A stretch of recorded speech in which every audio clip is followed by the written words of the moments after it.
I never expected my grandmother's death to spark a war, but looking back, I should have seen it coming. The letter arrived 3 days after we buried her, its crisp white envelope carrying her familiar, elegant handwriting. My name, Callum, written in the careful loops and swirls I'd watched her perfect over countless Sunday afternoons in her garden. My name is Cal, and until last week, I was just the family disappointment, the hawthorn who chose dirt and plants over our prestigious restaurant legacy. Now I'm the unexpected heir to my grandmother's estate, and my entire family has lost their minds. I stood in Grandma Mabel's garden, her letter trembling in my hands as the evening sun cast long shadows across her prized rose bushes. The same roses she'd taught me to tend when I was just a kid with scraped knees and too many questions. You can't be serious. My brother Jackson's voice crackled through my phone's speaker. The house? The whole property? What about the restaurant? The letter's pretty clear, I said, scanning the words again. She left everything to me, Jax. The house, the garden, even her savings. This is bullshit, Cal, and you know it. His voice had that edge to it, the one that always preceded an explosion. Dad's already talking to lawyers. You need to do the right thing here. I watched a monarch butterfly land on one of Mabel's white roses. The right thing according to who? Dad. You. According to the family. That property could save the restaurant. We're struggling, Cal. You know this. The butterfly took flight, and I followed its path until it disappeared over the garden wall. Maybe if you and Dad hadn't sunk all that money into that ridiculous expansion. Don't. Jackson cut me off. Don't you dare criticize what you abandoned. Some of us actually stuck around to carry on the family legacy. I laughed, but there wasn't any humor in it. Funny how the only legacy that matters is the one you chose. Cal. A new voice joined the conversation, Bianca, Jackson's fiancée. Be reasonable. Your grandmother wouldn't have wanted to cause all this drama. She loved the restaurant too. Did she? I walked over to the greenhouse where Mabel and I had spent countless hours. Because according to this letter, she wanted me to have everything specifically to prevent it from being sold off to save the restaurant. The silence on the other end was deafening. Listen, Bianca's voice turned honey-sweet. Why don't you come over for dinner tonight? We can discuss this as a family. Your mother's making your favorite pasta. I touched the greenhouse door, remembering how Mabel would always say, trust the garden, Cal. It never lies. Unlike people who could wrap manipulation in the guise of family dinner. Thanks, but I have plans. I didn't, but they didn't need to know that. I need to start sorting through Grandma's things. Cal, Jackson started, but I ended the call. Inside the greenhouse, everything was exactly as Mabel had left it. Her gardening gloves still draped over her favorite wooden chair, her tools arranged with military precision on the workbench. I unfolded her letter again, reading the last paragraph that had set this whole mess in motion. My dearest Cal, I know this decision won't be popular, but you're the only one who truly understands what I've built here. This garden isn't just plants and soil. It's a testament to choosing your own path, even when others can't understand it. Don't let them destroy it. And Cal, check behind the loose brick in the greenhouse's north wall. There's something else you need to see. I looked up at the north wall, where generations of ivy had made their home. Somewhere behind those leaves was another piece of Mabel's puzzle, and something told me it would only add fuel to this family fire. My phone buzzed again, a text from my mother this time. Your father is very disappointed. Please don't make this harder than it needs to be. I turned off my phone and started examining the wall. Whatever Mabel had hidden, I needed to find it before anyone else did. Because one thing was becoming crystal clear. This inheritance wasn't just about a house and garden. It was about to expose every crack in our family's carefully maintained facade. The doorbell chimed just as I was prying at the loose brick in the greenhouse. Of course, they wouldn't wait for an invitation. Through the glass walls, I could see my parents' silhouettes approaching, my mother's pearls catching the late afternoon light. I quickly smoothed my dirt-covered hands on my jeans and met them at the garden path. My father's disapproving gaze swept over my casual attire, while my mother clutched her designer handbag like a shield. Callum, my father said, using my full name, never a good sign. We need to discuss this situation like adults. I was just working in the greenhouse, I said, gesturing to my clothes. Let me clean up and... Playing in the dirt again? My mother's smile was tight. Some things never change. We settled in Mabel's kitchen, where the ghost of countless Sunday dinners hung in the air. My mother immediately began straightening things, rearranging the fruit bowl as if its slightly askew position personally offended her. The restaurant's in trouble, Cal. my father began, his voice carrying that familiar weight of expectation. Real trouble. Your brother's been working himself to death trying to keep it afloat. I heard about the expansion problems, I said, keeping my voice neutral. The new location isn't performing well? Don't pretend you care now, my father snapped. You walked away from all that responsibility years ago. Left it all on Jackson's shoulders. My mother touched his arm. Everett, please. We're here to talk solutions. She turned to me, her expression softening in that calculated way I knew too well. Sweetheart, this house. It's just too much for one person. And the maintenance costs alone. I can manage, I said firmly. Grandma Mabel taught me everything about maintaining the property.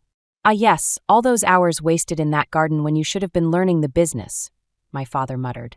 A memory surfaced, 16-year-old me, proudly showing my father the herb garden I'd planted for the restaurant's kitchen. His dismissive wave as he walked away, saying real men don't play in the dirt. I pushed the memory aside. The property's value could save everything, my mother pressed on. The restaurant, our family's legacy. What about Grandma's legacy?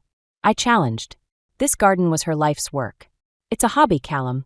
The restaurant is our family's foundation. My phone buzzed, a text from Tessa. Don't let them bulldoze you.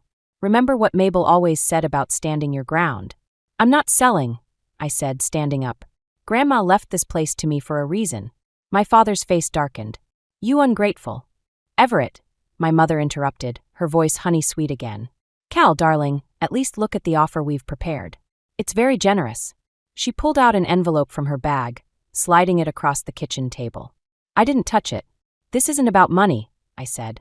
This is about respecting Grandma's wishes. Respect? My father's laugh was harsh. Where was your respect when you abandoned your family obligations? When you left your brother to shoulder everything alone? I didn't abandon anything, I shot back. I chose a different path. Grandma understood that. Your grandmother. My mother hesitated, exchanging a look with my father. She wasn't thinking clearly near the end. Perhaps if we contest the will. Get out. The words came out quiet but firm. Excuse me. My father's face reddened. I said get out. Both of you. And take your offer with you. My mother's face crumpled in that practiced way that used to make me cave instantly. Cal, please. Now. They left, my father's angry muttering mixing with my mother's theatrical sniffles. As their car pulled away, I noticed something had fallen from my mother's bag. A small notebook I recognized as Grandma Mabel's garden journal. Flipping it open, I found recent entries I'd never seen before, including one dated just weeks before her death. The words made my blood run cold. They're planning something. Must protect Cal. Must hide the truth about. The rest of the page was torn out. I looked back toward the greenhouse where the loose brick waited. Whatever Mabel had hidden, I needed to find it fast. Because now I knew, this wasn't just about the inheritance anymore. There was something else, something my family desperately wanted to keep buried. I was still trying to make sense of Mabel's torn journal entry when Tessa called. You need to get down to the county clerk's office. Now. What? Why? Because your brother and his fiancée just walked in with a stack of papers, and I overheard them talking about property transfers. Tessa worked as a legal secretary there. Something's not right, Cal. 20 minutes later, I was speed walking through the courthouse's marble halls, my muddy boots leaving tracks on the polished floor. I rounded the corner just in time to see Bianca at the clerk's window, sliding documents across the counter with perfectly manicured hands. I need to see those papers, I said, stepping up beside her. Bianca's smile didn't waver, but her eyes went cold. Cal, what a surprise. Family business, you know how it is. Exactly. Which is why I need to see what you're filing. The clerk, an older woman with reading glasses perched on her nose, looked between us uncertainly. Sir, those documents concern my grandmother's property, I said firmly. I'm the legal owner. Actually, Jackson's voice came from behind me. That's what we're here to correct. He looked exhausted, dark circles under his eyes, but his jaw was set with determination. The will was never properly executed. We have proof. Proof? I laughed. What proof? Grandma Mabel wasn't competent when she made those changes, Bianca said smoothly. We have medical documentation. The clerk frowned. I'll need to verify. Here. Bianca produced another document with a flourish. Signed by her doctor. I snatched the paper before anyone could stop me. The signature at the bottom made my stomach drop, Dr. James Rivers. Bianca's father. This is fraud, I said, my voice shaking. Your father never treated Grandma. He consulted on her case, Bianca replied. And as a respected neurologist, his opinion carries weight. Mabel was sharp as a tack until the day she died. I snapped. Everyone knew that. Did they? Jackson stepped closer. Or did you just see what you wanted to see? Face it, Cal. She wasn't thinking clearly when she cut everyone else out. She didn't cut anyone out. She made a choice. A choice you manipulated her into making, Bianca said, her voice dripping with false sympathy. All those hours in the garden, playing the devoted grandson while the rest of the family actually worked. Don't you dare. What's going on here? A new voice cut through the tension. Martin Chun, the family's longtime lawyer, stood in the doorway, briefcase in hand. Martin, Jackson started, we were just filing fraudulent documents, it appears. Martin stepped forward, adjusting his glasses. I was Mabel's attorney for 30 years. I supervised the execution of her will, which was witnessed by 2 independent parties.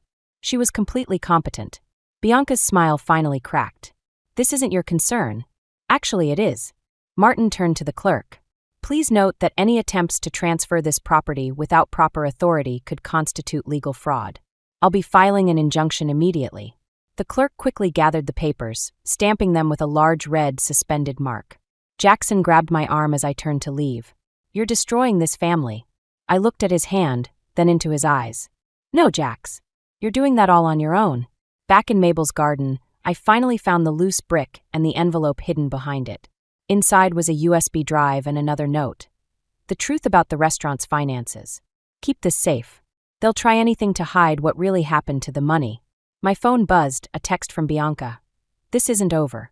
You have no idea what you're up against. I looked at the USB drive in my hand, then at the garden where Mabel had taught me that growth sometimes requires cutting away the dead parts to save the whole. She'd known this was coming. She'd prepared for it. Game on, I whispered, pocketing the drive. Because now I understood. This wasn't just about saving her garden anymore. This was about exposing whatever rot had taken root in my family's foundation, no matter the cost. I started toward the house, already planning my next move. Behind me, storm clouds gathered over the garden, promising rain. Perfect weather for unearthing buried secrets. The email from Evergreen Landscapes arrived while I was reviewing the files on Mabel's USB drive. A job offer. Not just any job, but the kind that could define a career. Lead designer for their West Coast division, complete with a 6-figure salary and creative control over major projects. The catch? I'd have to move to Seattle. Leave the garden. Leave everything. I was still staring at the screen when Tessa showed up with coffee and a determined look in her eyes. You're brooding, she said, setting a cup beside me. I can smell it from the driveway. Look at this. I turned the laptop toward her, then gestured at the scattered financial documents surrounding it. And all this. The restaurant's been hemorrhaging money for years, but not because of bad business. Tessa leaned in, scanning the numbers. Someone's been cooking the books? More like feeding them steroids. The expansion money? Most of it disappeared into offshore accounts. I rubbed my eyes. Jackson's signature is all over these transfers, but the patterns, they're too sophisticated for him. Bianca, Tessa said quietly. She worked in corporate finance before getting engaged to Jackson. My phone buzzed, another text from Martin Chin. Meeting tomorrow. Bring the evidence. And Cal, watch your back. The doorbell rang, making us both jump. Through the window, I spotted a sleek black car I didn't recognize. Mr. Hawthorne? A woman in a crisp suit stood at the door, flanked by 2 men carrying briefcases. I'm Rebecca Walsh, representing Evergreen Landscapes. We were in the area and thought we'd discuss our offer in person. My stomach dropped. No one just happens to be in the area with a full legal team. This isn't a good time.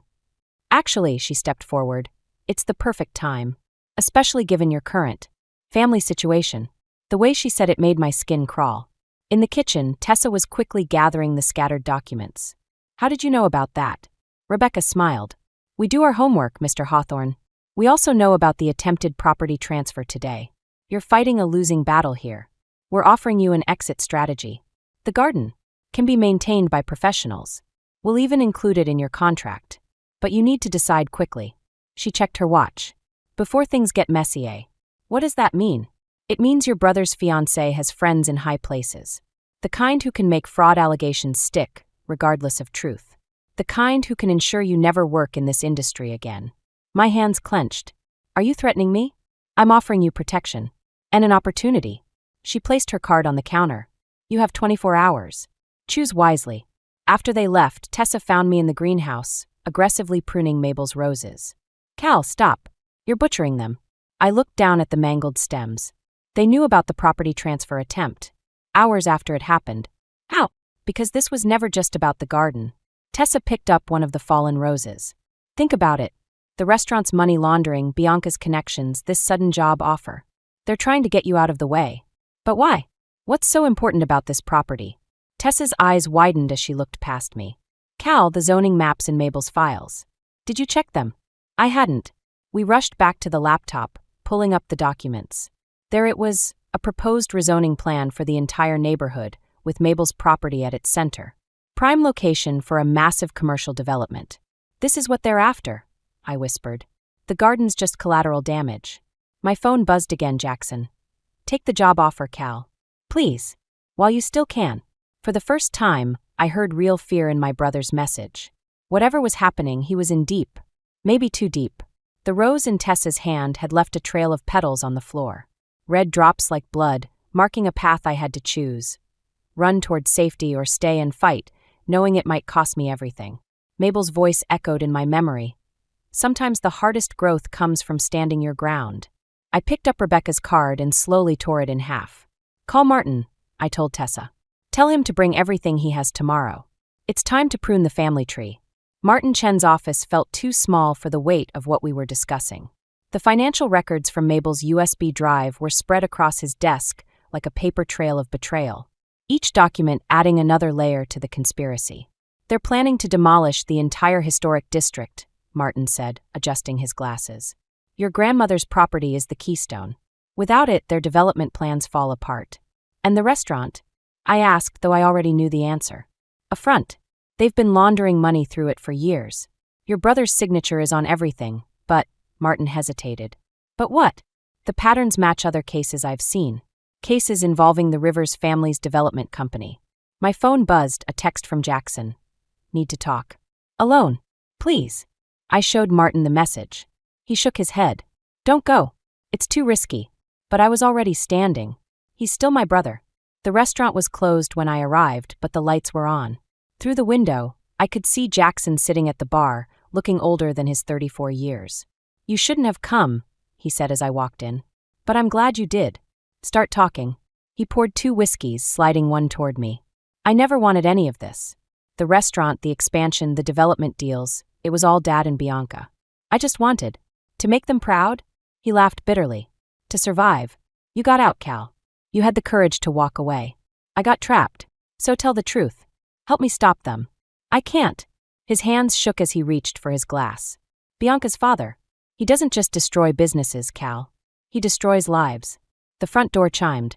Bianca walked in, followed by my father and 2 men I didn't recognize. Well, isn't this touching? Bianca's smile was sharp. The prodigal brothers reunited at last. You set me up, I said to Jackson. He couldn't meet my eyes. Nothing personal, one of the men said, moving to block the exit. Just business. My father stepped forward. Sign the papers, Cal. Transfer the property. We can all walk away from this.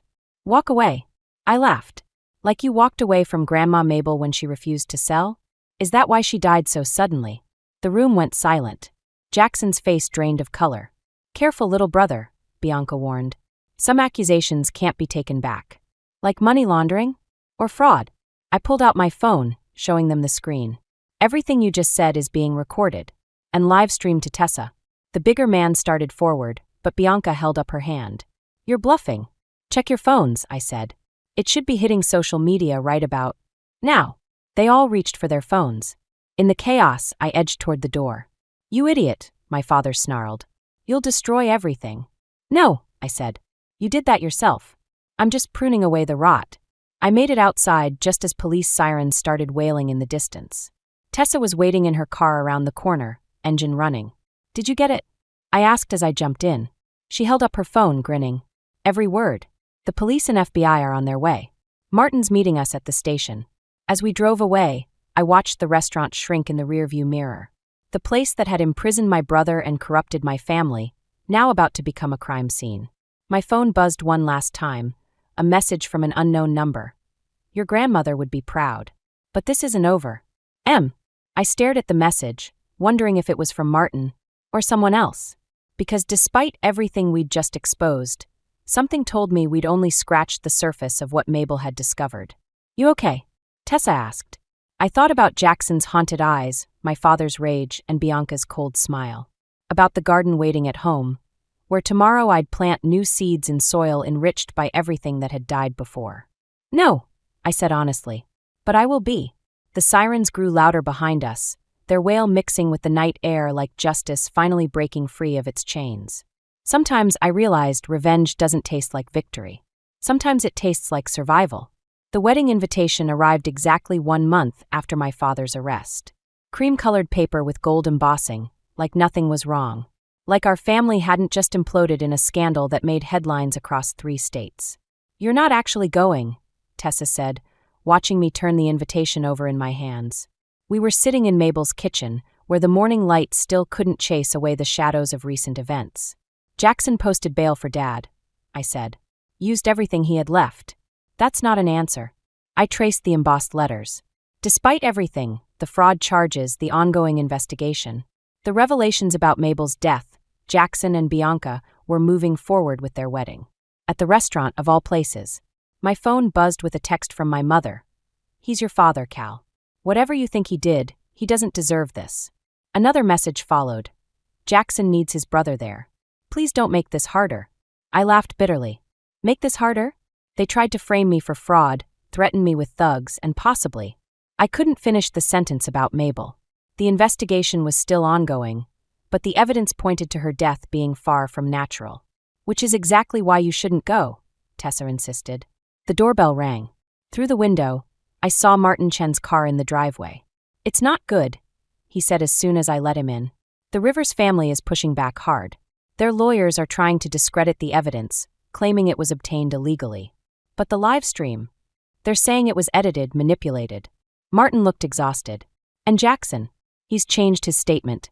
Says you set them up, that you're the one who orchestrated everything." The kitchen suddenly felt too small. Through the window, I could see Mabel's garden, where the roses she'd loved so much were beginning to wilt. "Why would he do that?" "Because I had to." Jackson's voice came from the doorway. None of us had heard him come in. He looked terrible, thin, pale, with dark circles under his eyes. "They have Mom, Cal." "What?" "She's resting at Bianca's family estate. They're calling it a nervous breakdown, but..." He swallowed hard. I had to change my statement. I had to protect her. The pieces clicked into place. The wedding wasn't a celebration. It was a show of force. A message that the Rivers family was still in control. "The invitation," I said slowly. "It's a trap, isn't it?" Jackson wouldn't meet my eyes. "Just come to the wedding, Cal. Please. Make a speech, wish us well, show everyone that the family drama was overblown. Maybe then what? They'll let Mom go. They'll forget about destroying everything Mabel built. They'll let us live," Jackson whispered. After he left, I stood in the garden, surrounded by dying roses. Everything Mabel had created, everything she'd fought to protect, was slipping away. And now I had to choose between justice for her death and my mother's safety. "There might be another way," Martin said, joining me outside. "But it's risky, and you'd have to trust me completely." I looked at the wilting garden, remembering Mabel's words about growth requiring sacrifice. About how sometimes you had to cut away what you love to save what matters most. "Whatever it takes," I said. My phone buzzed one final time, a message from Bianca. "Looking forward to having the whole family together again. Don't forget to wear black. It's a formal affair after all." The threat wasn't even subtle anymore. Wear black like we're all attending a funeral. Maybe we were. I picked up a dead rose, its petals crumbling in my hand. "Tell me the plan, Martin, and then help me find a suit. Because sometimes, to save what you love, you have to walk straight into the dragon's lair. Even if you know you might not walk back out." Tessa touched my arm. "Cal." "I know," I said, watching the rose petals scatter in the wind. "But Mabel taught me that every garden needs pruning sometimes, even if it means cutting all the way down to the roots." The restaurant gleamed like a funeral parlor, all black ties and forced smiles. I adjusted my dark suit, the same one I'd worn to Mabel's funeral, and walked into the lion's den. Bianca had transformed the place, replacing its warm family atmosphere with cold elegance. Black roses everywhere, their thorns prominently displayed. A message just for me. "Cal." My mother's voice trembled as she approached, flanked by two of Bianca's cousins, men with hard eyes and concealed weapons. "You came." Her hands shook as she reached for me, and I saw the faint bruising around her wrist. My blood boiled, but I kept my face neutral. Martin's plan required patience. "Wouldn't miss it," I said, loud enough for nearby guests to hear. "Where's the happy couple?" "Making an entrance, of course." Mayor Davidson appeared beside me, champagne in hand. "Though I must say, I'm more interested in your work, Cal. That community garden project of yours has everyone talking." Bianca materialized before I could respond, resplendent in white. "Mayor Davidson, I'm so glad you could make it. Though perhaps we should discuss the development proposal, rather than gardening." "Actually," the mayor said, "I've been meaning to talk to you about that. Seems there are some irregularities in the paperwork." A commotion near the entrance cut him off. Jackson burst in, his face ashen. "The FBI. There!" The doors flew open. Agents poured in, led by Martin Chun, not just a lawyer, but a federal investigator who'd been building this case for years. "Nobody move."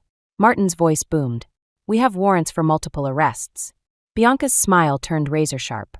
"This is a private event. Whatever you think you have. We have everything," I said quietly. "The real estate fraud, the money laundering, the offshore accounts. And Mabel's autopsy results." Her composure cracked. "You're bluffing." "The garden soil, Bianca. Did you know Mabel tested it regularly? Kept records of every chemical change." I stepped closer. "Including the poison that showed up 3 days before she died."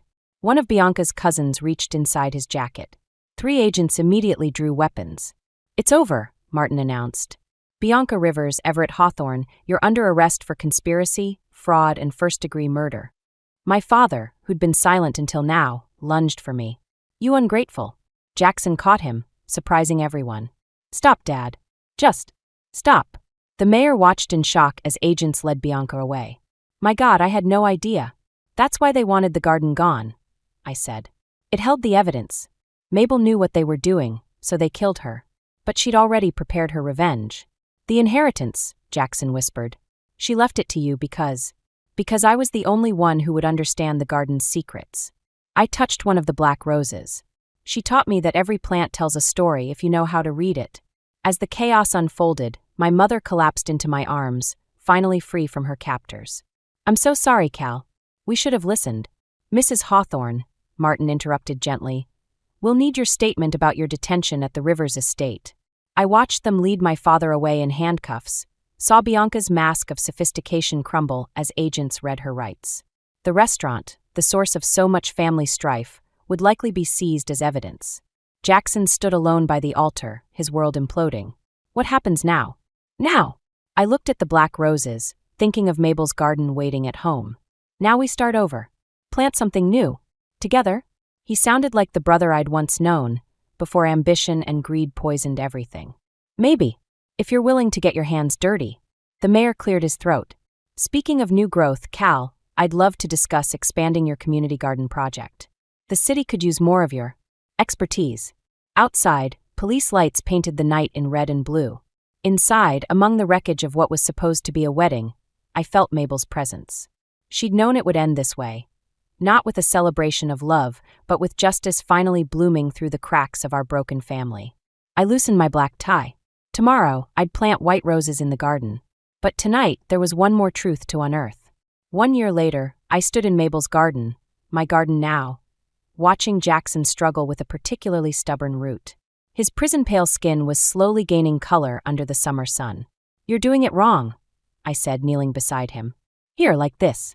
I demonstrated the proper angle, remembering Mabel teaching me the same lesson years ago. 3 months into his community service, and my brother was finally learning the difference between weeds and wildflowers. The judge had been surprisingly poetic in her sentencing. Help restore what his actions had helped destroy. "The mayor called again," Tessa said, appearing with 3 glasses of lemonade. "The community garden network is ready to expand to the next district." I nodded, watching a monarch butterfly land on one of Mabel's white roses, the ones I'd replanted after the wedding that never was. The restaurant was gone now, converted into the city's first urban farming education center. Sometimes karma has a green thumb. "Mom's therapy is going well," Jackson said quietly, accepting the lemonade. "She's talking about volunteering at the center, teaching kids about herbs and cooking." Our father's trial had broken something in her, but like the garden after winter, she was slowly coming back to life. Some plants need severe pruning to grow back stronger. Found something else too, Jackson added, pulling a weathered envelope from his pocket. Behind the old restaurant's wine cellar wall during demolition. It's from Mabel. My hands trembled as I opened it. The paper was old, but the words were clear. My dearest boys, if you're reading this, then everything has happened as I feared it might. But remember, even the hardest soil can nurture new growth if you're willing to work it together. There's more, Jackson said, his voice thick. Look at the date. The letter was written the day before she died. She'd known what was coming, had planted the seeds of justice even in her final hours. Cal! My mother's voice came from the garden path. She looked smaller now, humbler, but her eyes were clear. The Heritage Rose Society called. They want to register Mabel's white hybrid officially. Did they say what they'll name it? She smiled softly. They're calling it Mabel's Truth. I looked around at what we'd built from the ashes of our family's implosion. The garden had expanded, now feeding 3 local food banks. The education center was thriving. Even Bianca's father's development company had crumbled under federal investigation. You know what's weird? Jackson said, finally defeating the stubborn root. I always thought the restaurant was our legacy. But Mabel knew better. She saw what really needed to grow. A familiar voice seemed to whisper in the breeze. Trust the garden, Cal. It never lies. There's something else, Tessa said, holding up her tablet. Remember that mysterious text you got? Martin finally traced it. It wasn't from him. Then who? Margaret Rivers, Bianca's grandmother. Turns out she and Mabel were friends in college. She's been feeding information to the FBI for years, trying to stop her own family's corruption.